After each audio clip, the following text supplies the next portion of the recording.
ଯେଉଁ ମାନବ ଜୀବନର ସମସ୍ୟା ମାନଙ୍କର ସମାଧାନରେ ଏ ଜୀବନକୁ ବିନିଯୋଗ କରେ ତାର ଜୀବନ ଧନ୍ୟ ଅଟେ। ତା ପକ୍ଷରେ ଏ ଜୀବନ ଅତ୍ୟନ୍ତ ମୂଲ୍ୟବାନ ଅଟେ। ତେଣୁ ଯେ ଏ ସୁଯୋଗକୁ ଉପଭୋଗ ନ କରେ ଅର୍ଥାତ୍ ଜୀବନକୁ ଉପଯୁକ୍ତ ଭାବେ ବିନିଯୋଗ ନ କରେ ସେ କୃପଣ ଅଟେ।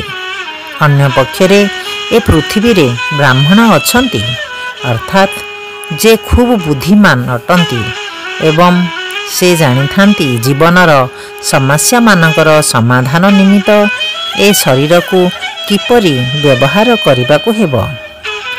ଯେଉଁମାନେ କୃପଣ ସେମାନେ ଦେଶ ଜାତି ବଂଶ ପରିବାର ସମାଜ ଆଦି ପ୍ରତି ଅଯଥା ସହାନୁଭୂତି ପ୍ରକାଶ କରି ସମୟ ନଷ୍ଟ କରନ୍ତି।